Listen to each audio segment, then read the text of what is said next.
اسے اس کے اہل خانہ سے محبوب تر نہ ہو جائیں، اور میری اولاد اسے اپنی اولاد سے بڑھ کر محبوب نہ ہو جائے، اور میری ذات اسے اپنی ذات سے محبوب تر نہ ہو جائے۔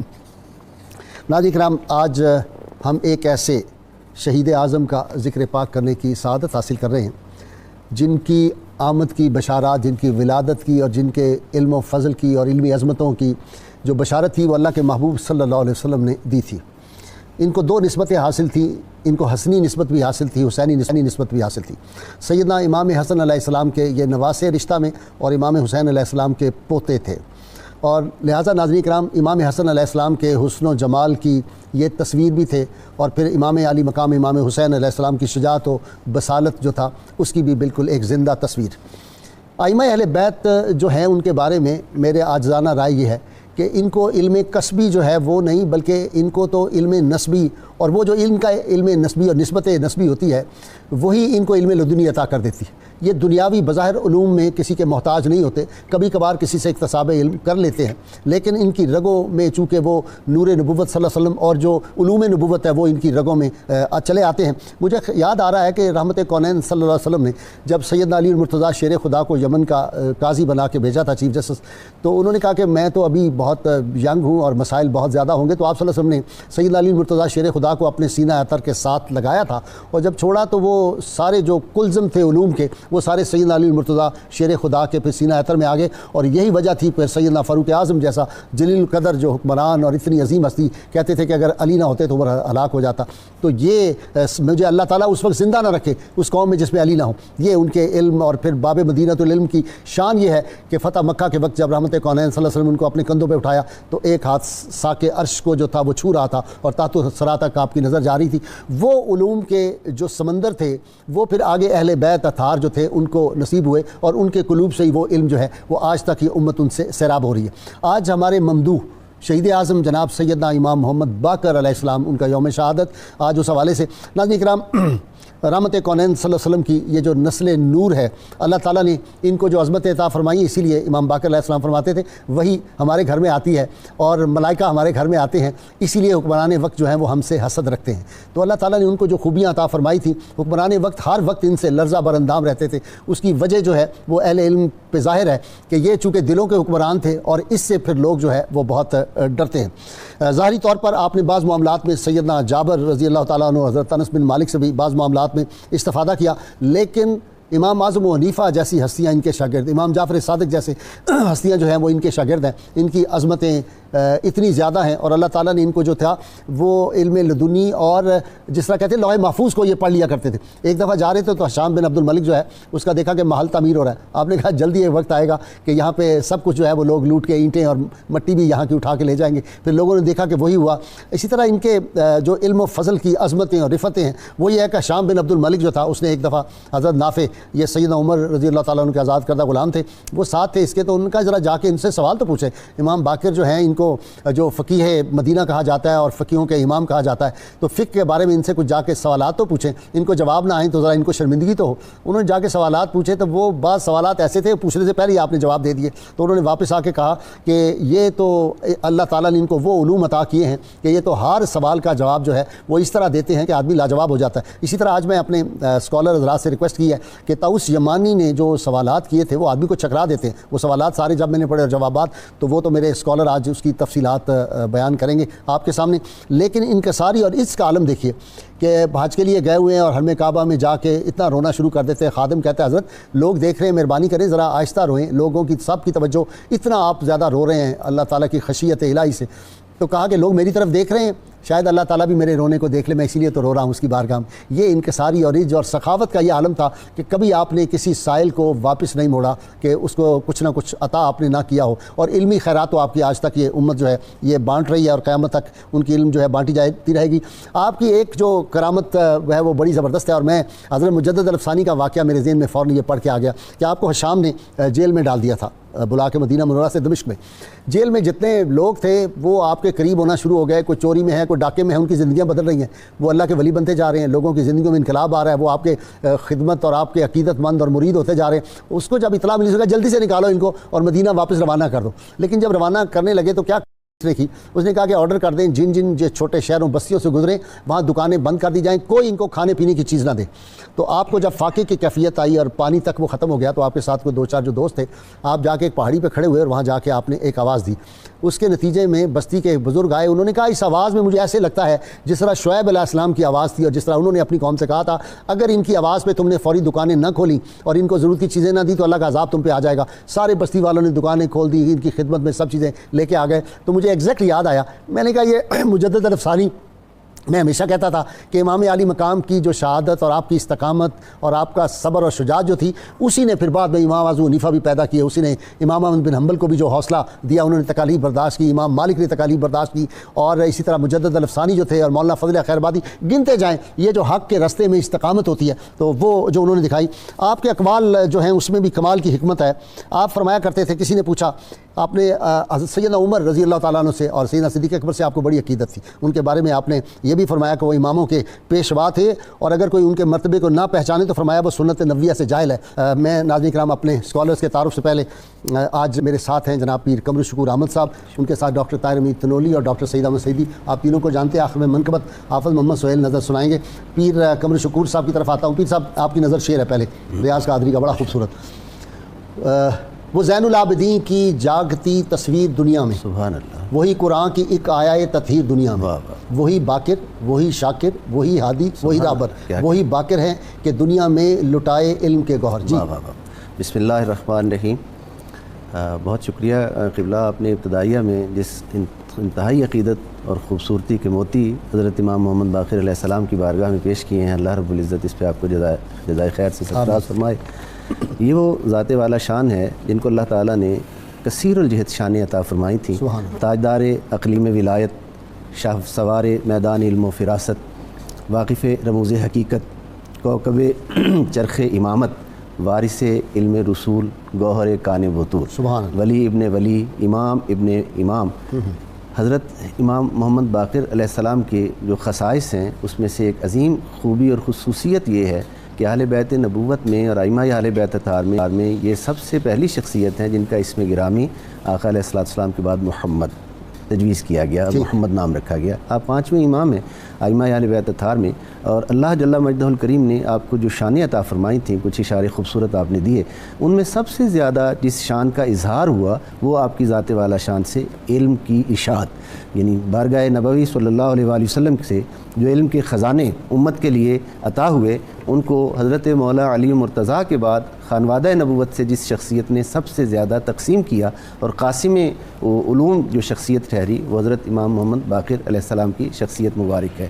خداوند لم یزل نے آپ کو اتنی عظمت, اتنا استقلال اور اتنی استقامت عطا فرمائی تھی.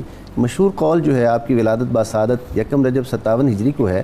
اس اعتبار سے ہم دیکھیں تو واقعہ کربلا کے وقت آپ کی عمر مبارک 3.5 سال بنتی ہے.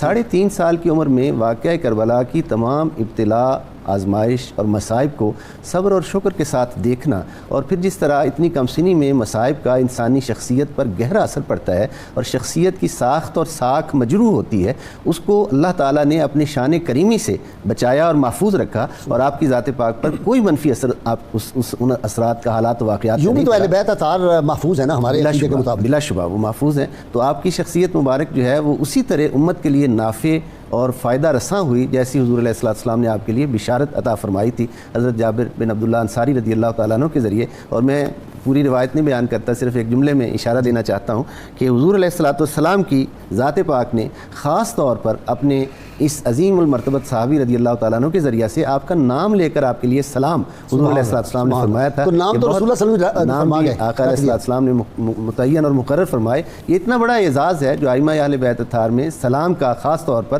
یہ ان کی ایک خصوصیت یہ بھی بنتی ہے. امام حسن امام حسین کے نام کے بعد وہ بھی آپ نے رکھے اور یہ بھی آپ نے رکھا. جی اچھا جی ڈاکٹر تنولی صاحب, دانش و حکمت کہ شاہ روم جو ہے اس کے بھی جو ہے وہ کیا ہو گئے, طوطے اڑ گئے ایسا کام. جی گائی صاحب بالکل, حضرت امام باقر کی شخصیت ائمہ اہل بیت میں علوم کے لحاظ سے, پھر ان علوم کی اشاعت کے لحاظ سے اور ان علوم کے اطلاق کے لحاظ سے غیر معمولی شخصیت ہے. حضرت داتا گنج بخش علی حجویر جب اہل بیت اطہار کا تعارف کرواتے ہیں تو امام باقر کی شخصیت کا تذکرہ کرتے ہوئے 2 باتوں کا ذکر کرتے ہیں کہ امام باقر کی شخصیت جو ہے وہ حسن معاملت کی دلیل ہے, اور صاحبان مشاہدہ کی حجت ہیں. یعنی واہ واہ واہ، اور یہ اتنی جامع مشاہدہ کی حجت ہے. اب غازی صاحب اگر آپ اس پہ غور کریں تو پتہ چلتا ہے کہ امام باقر کی شخصیت کی عظمت اور امت کے لیے نمونہ ہونے کا مطلب کیا ہے کہ مشاہدہ ڈیپینڈ کرتا ہے آپ کے احوال اور آپ کے معاملے پہ. یعنی جب تک آپ کا معاملہ درست نہیں ہوگا اپنی ذات کے ساتھ، خلق خدا کے ساتھ اور ذات خداوند کے ساتھ، تو آپ مشاہدے پہ نہیں پہنچ سکتے. ٹھیک. اور معاملے کی درستی اس پہ ڈیپینڈ کرتی ہے کہ آپ کو شرح صدر کتنا ہے، آپ کو کلیئرٹی کتنی ہے، آپ صاحب علم کتنے ہیں. یعنی جتنا زیادہ آپ حقائق سے آشنا ہوں گے اتنا زیادہ آپ کا معاملہ بہتر ہوگا، اور جتنی آپ کی معاملت کی درستگی ہوگی اتنا آپ کے مشاہدے کے اندر ثقافت ہوگی، ایکوریسی ہوگی، اتھینٹسٹی ہوگی. امام باقر کی شخصیت کے اندر یہ چیزیں آپ کو بدرجہ کمال نظر آتی ہیں. سیدنا جیسے ابھی حضرت نے ذکر فرمایا کہ حضرت امام باقر کو 3 سال تو امام حسین پاک کی صحبت نصیب ہوئی، پھر امام زین العابدین کو دیکھا، ان سے تربیت پائی. امام زین العابدین سے ایک چیز چلتی ہے جو ہمارے صوفیاء میں اور اولیاء کے اندر، صالحین کے اندر ایک ایسا ٹرینڈ لے کے آئی، وہ بات کہ جس کی مثال آپ کو امام زین العابدین کے علاوہ کہیں نہیں ملے گی. وہ کیا ہے؟ وہ ہے دعا کو حال بنانا. یعنی دعا کو حال بنانا. یعنی اگر آپ امام زین العابدین کی دعاؤں کو دیکھیں، مناجات کو دیکھیں، میدان عرفات کی طرف آپ کا اشارہ، جس طرف بھی آپ یہ جس دعا اور مناجات کو بھی اٹھا کے دیکھیں، وہ میدان عرفات کی جو دعائیں ہیں وہ تو ہلا دیتی ہیں. کمال ہے غازی صاحب. یہ ایک پورا وہ دعا نہیں ہے، وہ ایک پورا پروٹوکول ہے. یعنی ایک ہم بھی دعا کرتے ہیں نا معاذ اللہ العظیم. کسی صاحب علم نے کہا تھا کہ ہماری دعائیں معاذ اللہ العظیم اللہ کے لیے ڈکٹیشن ہوتی ہیں، یہ ہو جائے وہ ہو جائے، یہ یعنی ہمیں پتہ نہیں ہم کس کے سامنے کھڑے ہیں. میری رات کی دعائیں جو نہیں قبول ہوتی، میں سمجھ گیا یقیناً ابھی مجھ میں کچھ بلا شبہ. امام زین العابدین کے بعد غازی صاحب یہ چیز آپ کو امام باقر میں نظر آتی ہے. اگر آپ امام باقر علیہ السلام کی دعائیں دیکھیں تو آپ کو پتہ چلتا ہے کہ وہ ذات خداوند کے ساتھ ان کی جو نسبت اور جو تعلق ہے اس کی نوعیت کیا ہے، اور وہ تعلق ان کی پوری زندگی میں کس طرح در آتا ہے. آپ دیکھیں آپ کی بڑی معروف دعا ہے، آپ فرماتے ہیں رات کا وقت ہے اور آپ اللہ کی بارگاہ میں عبادات سے جب فارغ ہوئے تو فرمایا ہے اللہ ستارے آسمان پہ آ گئے، تاریکی چھا گئی، خلق خدا سو گئی، بنو امیہ نے اپنے دروازے بند کر لیے، اپنے دربانوں کو رخصت کر دیا، لوگوں کے لیے آنے کے سارے راستے بند کر دیے، اپنی قیمتی اشیاء کو سنبھال لیا، میں سب دروازوں سے ہٹ کے تیری بارگاہ میں کھڑا. تو نے مجھے دنیا اور آخرت میں میری دستگیری کرنی ہے اور تو نے مجھے منزلوں پہ پہنچانا ہے، تو نے میرے دکھوں کو غموں کو دور کرنا ہے. امام باقر کا بڑا مشہور واقعہ ہے ڈاکٹر صاحب کہ وہ آپ کا خچر گم ہو گیا، تو آپ نے کہا اگر میرا خچر مل جائے نا تو میں اللہ تعالیٰ کی ایسی حمد و ثنا بیان کروں گا کہ رب کی ذات خوش ہو جائے گی. سبحان اللہ. تھوڑی دیر بعد خچر آ گیا، آپ نے اس پہ وہی جو اس کی کاٹھی وغیرہ ڈالی، اوپر سوار ہو کے آسمان کی طرف دیکھا، کہا الحمدللہ. لوگوں نے کہا جی ہمیں تو خیال تھا کوئی بڑی خاص دعا آپ مانگیں گے، یہ کہ آپ نے فرمایا یہ الحمد کے اندر، الحمدللہ کے اندر ساری تعریف کی جتنی جیت ہے رب کی وہ آ گئی ہے. دیکھیں حدیث پاک ہے، آپ دیکھ رہے ہیں یہ ہے اللہ وہ افضل الدعاء الحمدللہ. حدیث پاک. اچھا ڈاکٹر صاحب مفسر قرآن بھی تھے، قرآنی علوم میں بھی اتنی گہرائی اور گہرائی اور موتی آپ چن لیتے تھے اس کے اندر. بلا شبہ. بسم اللہ الرحمن الرحیم. آپ کی جو آپ روایت حدیث، ترویجی حدیث اور فہم حدیث کا جس طرح محدث بھی تھے، مفسر بھی تھے، فقیہ اور فقہاء کے سردار کا امام کہا جاتا ہے مدینہ. تو آپ کی کوئی ایک جہت نہیں ہے، حدیث کے حوالے سے بہت زیادہ خدمات ہیں، تفسیر کے حوالے سے جو نکات انہوں نے اٹھائے ہیں وہ اتنے روح پرور ہیں. مثلا حضرت داتا گنج بخش رحمۃ اللہ علیہ نے طاغوت کی تفسیر کے حوالے سے لکھا فمن یکفر بالطاغوت، کہ طاغوت سے کیا مراد ہے. تو حضرت امام محمد باقر رضی اللہ عنہ کا فرمان ہے من شغلک عن الحق فهو طاغوتک، جو چیز تجھے حق سے اللہ سے دور کر دے وہ تیرا طاغوت ہے.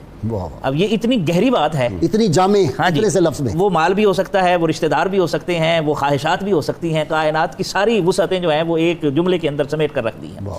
اسی طرح ایک مرتبہ آپ نے آیت پڑھی انما ولیکم اللہ والذین اللہ ورسولہ والذین آمنوا الذین یقیمون الصلاۃ ویؤتون الزکاۃ. یہ آیت پڑھی، کسی نے سوال کیا حضرت اس آیت سے کون لوگ مراد ہیں؟ والذین آمنوا میں کون؟ انہوں نے کہا جی اصحاب رسول اللہ صلی اللہ علیہ وسلم، اس سے رسول اللہ صلی اللہ علیہ وسلم کے اصحاب مراد ہیں. اس نے کہا اس سے حضرت علی مراد نہیں ہے؟ آپ نے فرمایا علی منہم، سیدنا علی المرتضیٰ بھی تو اصحاب رسول صلی اللہ علیہ وسلم میں شامل ہیں. اور ایک دفعہ آپ سے سوال کیا گیا اصحاب رسول صلی اللہ علیہ وسلم کے بارے میں، تو آپ نے باقاعدہ جابر جوفی کو پیغام بھجوایا کہ میرا پیغام، مجھے اہل عراق کے بارے میں کچھ غلط باتیں پہنچی ہیں، میرا پیغام پہنچا دیں. ابلغ اہل الکوفہ، اہل کوفہ تک یہ میرا پیغام پہنچا دیں کہ شیخین کریمین جو ہیں وہ ہمارے ایمان کا حصہ ہے. اور پھر صرف اس پر بس نہیں، امام شارانی نے ایک اور بات لکھی، وہ بڑی زبردست ہے. امام شارانی کہتے ہیں کہ آپ کے سامنے جب شیخین کا تذکرہ ہوا اور اہل عراق کے افراد کی بات آئی تو انہوں نے فرمایا، حضرت امام محمد باقر رضی اللہ عنہ نے فرمایا، آپ نے فرمایا حضرت ابوبکر صدیق اور حضرت فاروق اعظم سے جو بغض رکھتا ہے میں ایسے آدمی سے بری ہوں. امام شارانی نے لواقع الانوار میں باقاعدہ یہ روایت موجود ہے. اور ایک دفعہ آپ نے جو ہے وہ بڑی خوبصورت بات, کسی نے پوچھا کیا تلوار کو مزین کرنا جائز ہے, تو آپ نے فرمایا ہاں اس کو مزین کیا جا سکتا ہے, جناب ابو بکر صدیق رضی اللہ عنہ نے اسے مزین کیا. تو وہ پوچھنے لگا آپ بھی انہیں صدیق کہتے ہیں؟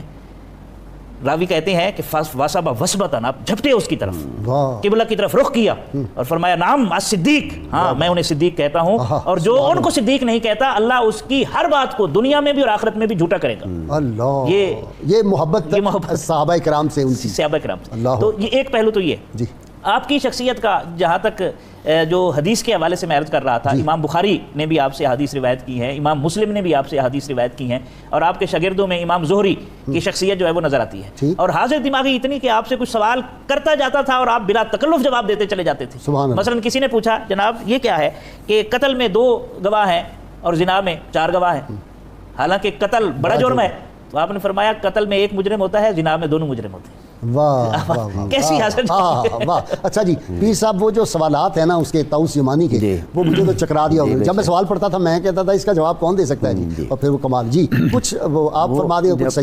آپ کی خدمت میں جب وہ حاضر ہوا تو اس نے کہا کہ میں قرآن حکیم کے علاوہ دیگر 3 کتابوں کا, تورات, زبور اور انجیل کا بھی علم رکھتا ہوں, کیا میں آپ سے کچھ سوال پوچھ سکتا ہوں؟ آپ نے فرمایا پوچھو.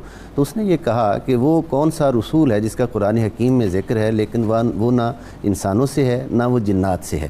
تو آپ نے فرمایا یہاں رسول کا معنی اصطلاحاً نہیں ہے, بلکہ یہاں رسول کا معنی ہے بھیجا گیا یا بھیجے جانے والا, اور وہ کوا ہے جس نے آ کر قابیل کو تعلیم دی تھی کہ جناب حابیل علیہ السلام کو دفن کس طرح سے کرنا ہے. اسی طرح اس نے یہ سوال کیا کہ وہ کون سی چیز ہے جو گھٹتی ہے بڑھتی نہیں, اور وہ کون سی چیز ہے جو بڑھتی ہے بڑھتی بھی ہے اور گھٹتی بھی ہے, اور وہ کون سی چیز ہے جو نہ گھٹتی ہے نہ بڑھتی ہے. یعنی یہ 3 آپ نے فرمایا گھٹتی وہ چیز ہے جو انسان کی عمر ہے, وہ چیز ہے کہ انسان کی عمر بڑھتی نہیں گھٹتی ہی چلی جاتی ہے. جو چیز نہ گھٹتی ہے نہ بڑھتی ہے وہ سمندر کا پانی ہے, اور جو چیز بڑھتی ہے گھٹتی نہیں اس کے بارے میں ارشاد فرمایا وہ جو چیز وہ چاند ہے, وہ چاند ہے جو گھٹتا بھی ہے بڑھتا بھی ہے, بڑھتا بھی ہے, اور جو نہ گھٹتا ہے نہ بڑھتا ہے وہ سمندر کا پانی ہے. یہ 3 باتیں آپ نے فرمائی. وہ جو نبی بھی نہیں ہے, جن بھی نہیں ہے, انسان بھی نہیں ہے, لیکن نذیر ہے, ڈرانے والا ہے, ڈرانے والی چیز ہے, وہ کون سی ہے؟ جی آپ نے کہا وہ چیونٹی جو حضرت سلیمان علیہ السلام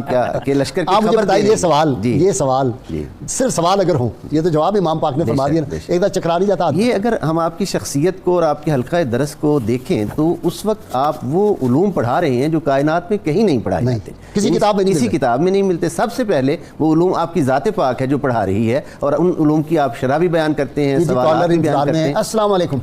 وعلیکم السلام. جی کون صاحب؟ جی جناب. رحمان بول رہا ہوں جی مانسیرا. جی ولی صاحب فرمائیں جناب.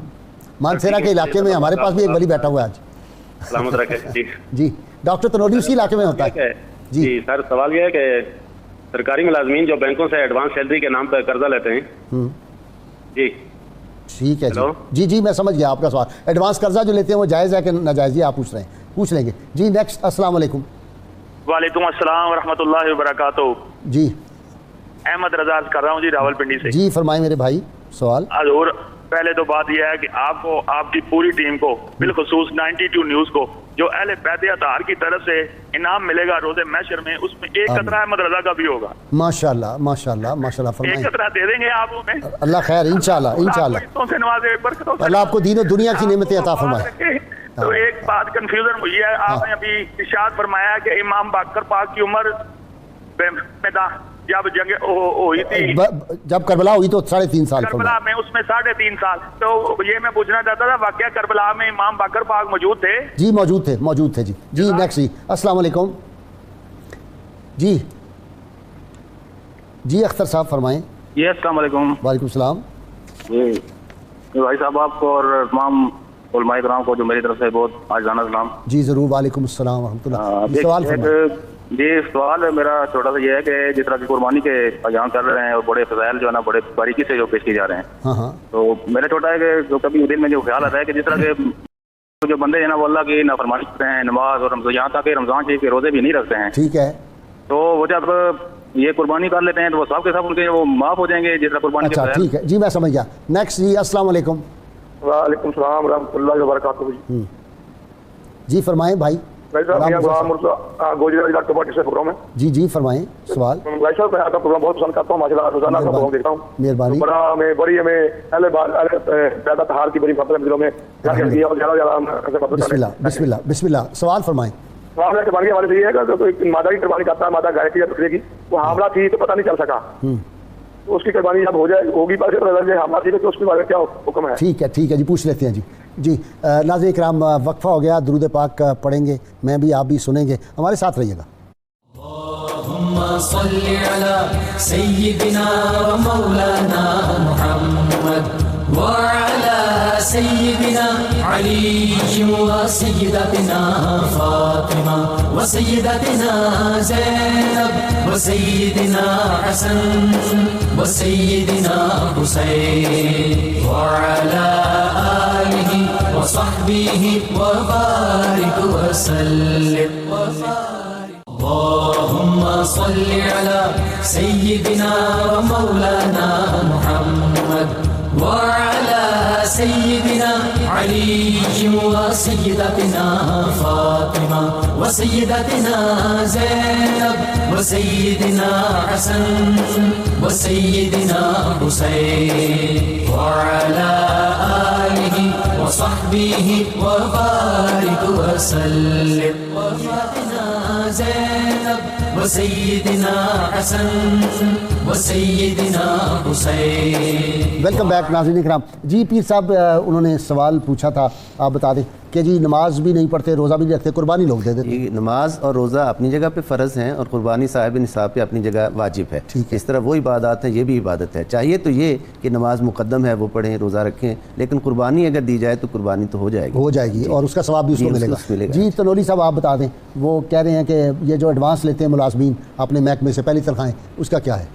ویسے ایکچولی یہ ہے کہ ظاہر وہ اسی کے اپنے فنڈز میں سے ہوتا ہے. ٹھیک ہے. اور اسی کو اس سے پے بھی کرنا ہوتا ہے, فرمان اس کو جائز قرار دیا, اور سرکاری ملازمین کے پاس اور کوئی آپشن بھی نہیں ہوتا. ٹھیک ہے. اگر کچھ ہوگا بھی تو حالت جبر کے اندر, حالت اصرار کے اندر ہوگا. جی بالکل ٹھیک ہے. اچھا جی مادہ گائے کی قربانی کی, اندر سے بچہ بھی نکلا ہے, ہو جائے گی قربانی. ٹھیک ہے. اور اگر بچہ زندہ ہے تو اس کو ذبح کر دیا جائے. ٹھیک.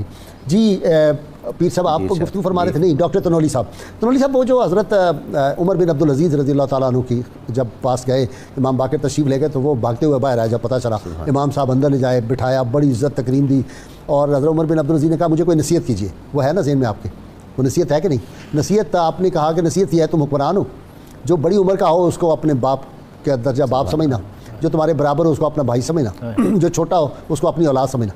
یہ بتائیں کہ یہ اصول اگر نافذ کر دیا جائے, حکمران وقت کر دے, سارے مسئلے نہیں حل ہو جائیں گے. مثلا وہ چھوٹے کو اپنی اولاد سمجھے تو وہ اچھے اسکول میں پڑھائے گا.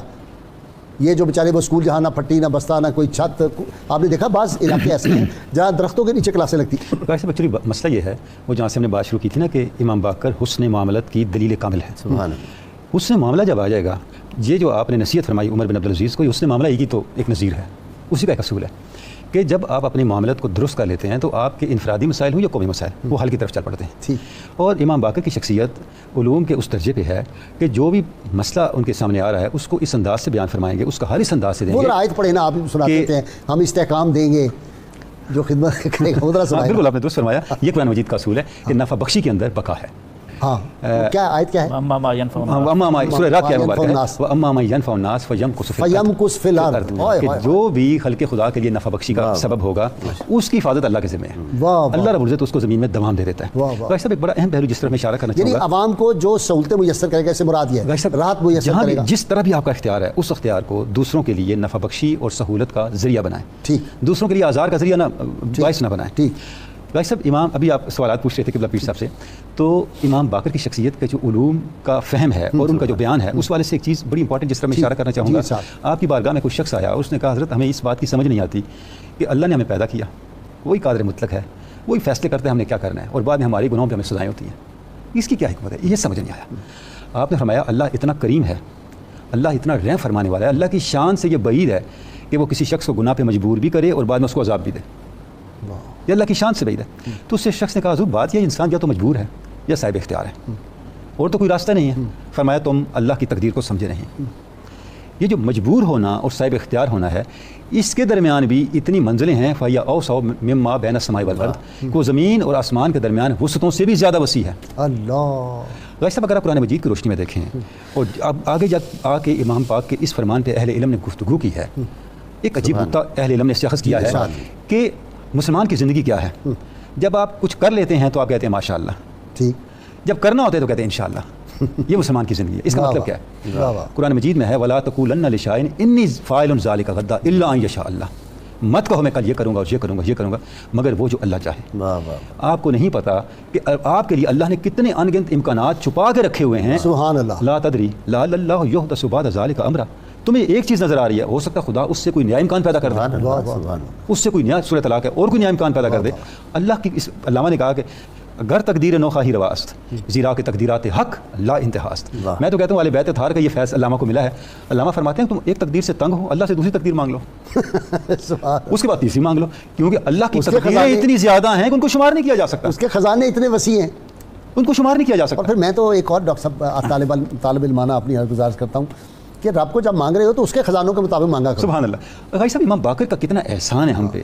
آپ نے تقدیر کو جو روایتی تصور تھا اس سے نکال دیا، انسان کو مجبوری سے نکال کے عمل کے راستے پہ ڈال دیا، اور انسان کو یہ بتایا، صاحبان ایمان کو یہ بتایا، ہمیں یہ بتایا کچھ بھی ہو اللہ کی رحمت اور اللہ کی قدرت کی لا انتہائیت سے کبھی بھی اپنے آپ کو ہٹانا نہیں. وہ جو فرمایا نا ابلیس کے بارے میں پوچھا جی ابلیس، تو آپ نے کہا اس کا مطلب مایوسی. تو وہ چونکہ اللہ کی رحمت سے مایوس ہے تو اس لیے اس کا نام ابلیس ہے.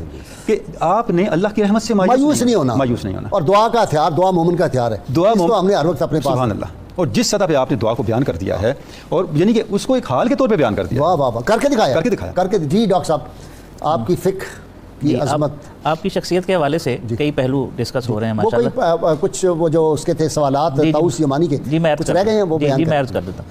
ایک آپ کی خصوصیت خصائص میں سے یہ بھی ہے کہ آپ نے 11 بادشاہوں کا زمانہ پایا ہے. اللہ. اتنا ایکسپوئر اور اتنے مظالم. 57 سال عمر ہے. 57 سال. تو وہ جو تداول ایام ہے نا، وہ آپ نے اپنی آنکھوں سے وہ سارے مناظر دیکھے. واہ وتلک الایام نداولها بین الناس. اچھا جی، اس کو لوگ سمجھتے نہیں ہیں. میں ہمیشہ یہ کہتا ہوں تمہیں خبر نہیں شاید کہ دین حق کا چراغ ہوائے تند کے باوصف جلتا رہتا ہے. وزارتوں کے مقدر پہ ناچنے والوں، وزارتوں کا مقدر بدلتا رہتا ہے. صبح کے تخت نشین شام کو مجرم ٹھہرے، ہم نے پل بھر میں نصیبوں کو بدلتے تھے. جی اچھا، آپ کی شخصیت کے حوالے سے مختلف سوالات جو کیے گئے، ان میں سے ایک سوال طاؤس بن کیسان یمانی کے سوالات ہیں. ایک سوال ہے بڑا ذہین آدمی. اچھا، وہ ڈھونڈ کے پہنچے نا، انہیں پتا چلا کہ امام باقر آئے ہوئے ہیں، تو انہوں نے کہا یہ میرے سوالوں کا جواب وہی دے سکتے. پہنچے، سلام پیش کیا، پھر سوال کیا، وہ سوال کرتے گئے اور جواب. مثلا انہوں نے پوچھا ہوا کی وجہ تسمیہ کیا ہے، تو آپ نے فرمایا اس لیے کہ زندہ آدمی کی پسلی سے انہیں پیدا کیا گیا ہے، اس لیے انہیں ہوا کہا جاتا ہے. سوال ہوا اچھا ایسے آدمی، ایسی قوم کی شہادت کے بارے میں بتائیں جنہوں نے شہادت دی، حق شہادت دی، شہادت سچی تھی، بندے جھوٹے ہیں. آپ نے فرمایا ہم المنافقون، جنہوں نے کہا تھا انک الرسول اللہ، لیکن وہ ہیں جھوٹے، دل سے نہیں کہتے تھے، بات سچی کہہ رہے، بات سچی. اور اسی طرح آپ سے پوچھا گیا کہ ایسی کسی چیز کے بارے میں بتائیں کہ جس پر الزام لگایا گیا، نہ وہ انسانوں میں سے ہے، نہ وہ جنوں میں سے ہے، نہ وہ ملائکہ میں سے ہے. آپ نے فرمایا بھیڑیا، جس پر یوسف علیہ السلام کے بھائیوں نے الزام لگایا.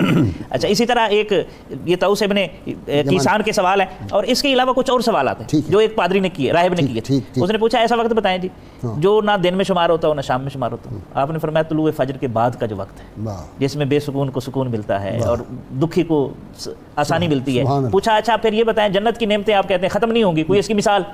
آپ نے فرمایا چراغ نہیں دیکھتے، اس سے جتنے چراغ روشن کر لو. اس نے کہا اچھا جنت میں نعمتیں ہوں گی، بندہ کھائے گا تو پھر وہ کدھر جائیں گی، اس کی کوئی دنیا میں مثال ہے؟ آپ نے فرمایا ہاں دنیا میں مثال ہے. اس نے پوچھا کیا؟ آپ نے فرمایا بچہ ماں کے پیٹ میں، اس کو خوراک ملتی ہے لیکن اس کے باوجود اس کی پرورش ہوتی ہے. اور پھر پوچھا وہ مجھے ان 2 شخصوں کے بارے میں بتائیں جو اکٹھے پیدا ہوئے اکٹھے فوت ہوئے لیکن ان کی عمر میں 100 سال کا فرق ہے. آپ نے فرمایا حضرت عزیر اور حضرت عزیز علیہ السلام، یہ دونوں بھائی تھے. تو حضرت عزیر علیہ السلام کو جو ہے وہ 100 سال. وہ روزہ کون سا ہے جس میں کھانا پینا جائز؟ اچھا، وہ روزہ کون سا ہے؟ 2 چیزیں. وہ صلاۃ کون سی ہے جس میں جو وضو کے بغیر بھی ہو سکتی ہے، اور وہ روزہ کون سا ہے؟ فرض کون سا ہے جو بغیر وضو کے بھی ہو سکتا ہے؟ جو فرض عبادت کون سی ہے جو بغیر وضو کے ہو سکتا ہے؟ وہ روزہ کون سا ہے جس میں کھانا پینا؟ آپ نے فرمایا وہ تو صلاۃ علی النبی ہے، نبی کریم صلی اللہ علیہ وسلم پر درود بھیجنا. اور جو روزہ ہے وہ خاموشی کا روزہ ہے، سیدہ مریم علیہ السلام کا. تو انتہائی ذہانت. دیکھیں جی کمال ہے واقعی. دیکھیں نا میں جیسے پہلے عرض کیا کہ یہ سوالات اگر ہمارے سامنے آ جائیں بندہ چکرا جائے. بھائی صاحب اس سے آپ اندازہ کریں کہ وہ قرآن مجید کی وسعتوں کو کس طرح جانتے تھے. اچھا ان کے فیضان جیسے آگے چلا, جب یہ تذکرہ ہو رہا تھا امام اعظم کے بچپن کا ایک واقعہ مجھے یاد آیا. ایک صحابی تشریف لائے اور شاگرد تھے نا ان کے, شاگرد تھے, وہی سارا فیضان ہے نا. تو انہوں نے کہا, جب کہا جی کہ جو چاہے مجھ سے پوچھو, تو امام اعظم اس وقت بچے تھے, کھڑے ہو کے فرمایا میرا ایک سوال ہے کہ جس وقت سلیمان علیہ السلام چلے تو ایک چونٹی نے اعلان کیا تھا کہ لشکر سلیمان آ رہا ہے, وہ چونٹی مونس تھی یا مذکر؟ وہ پریشان ہو گئے. فرمایا میں بتاتا ہوں وہ مونس تھی. فرمایا کہاں سے تم نے لیا؟ امام اعظم نے فرمایا قرآن مجید میں اس کا حالت نملتن, قرآن مجید میں یہ بیان کیا ہوا ہے. تو یہ بنیادی طور پہ خدا داد صلاحیت یہ صلاحیت آتی ہے کہ آپ کی قرآن مجید کی جزیات پہ اور تفصیلات پہ کتنی نظر ہے. یعنی دوسرے لفظ میں میں یہ عرض کروں کہ قرآن مجید کا استحضار اور قرآن مجید گھر میں حال بنایا ہے. اصل تو بات یہ ہے قرآن ان کے گھر میں اترا, ان سے زیادہ قرآن کون سمجھتا ہے؟ یہ جو مشاہدے والی بات ہے 11 حکمرانوں کا, مثلا آپ نے فرمایا کہ صلاح اللیام قبیح الکلام, اور اسی طرح آپ نے فرمایا کہ بہترین علم وہ ہے کہ جس کے ساتھ حلم بھی پایا جائے, اور آپ نے فرمایا کہ سب سے زیادہ خطرناک ان لوگوں سے پالا پڑتا ہے مانگنا جو نو زائیدہ رئیس ہوتے ہیں, وہ ایسے ہے جیسے سانپ کے منہ سے آپ درہم نکال. واہ واہ واہ. حضرت ایک شعر پڑھ دوں, سید سجاد کے صدقے میں ساجد رکھ مجھے, علم حق دے باقر علم الہدا کے واسطے. بہت شکریہ پیر صاحب, آج آپ کا وقت جو ہے ڈاکٹر سعیدی چھین کے لے گئے. نہیں جی بہت شکریہ ڈاکٹر تلوری آپ کا بھی. ڈاکٹر سعیدی یہ تو دل لگی, آپ کو پتہ ہے میں کرتا ہوں, ہمارا پروگرام جو ہے وہ یہ بوسط زیادہ تو نہیں ہوتا, اس میں دل لگی بھی تو کرنی ہوتی ہے. لوگوں کا یہ خیال ہے جو دینی پروگرام ہوتا ہے وہ ایسے ڈرے ہوئے بیٹھے ہوئے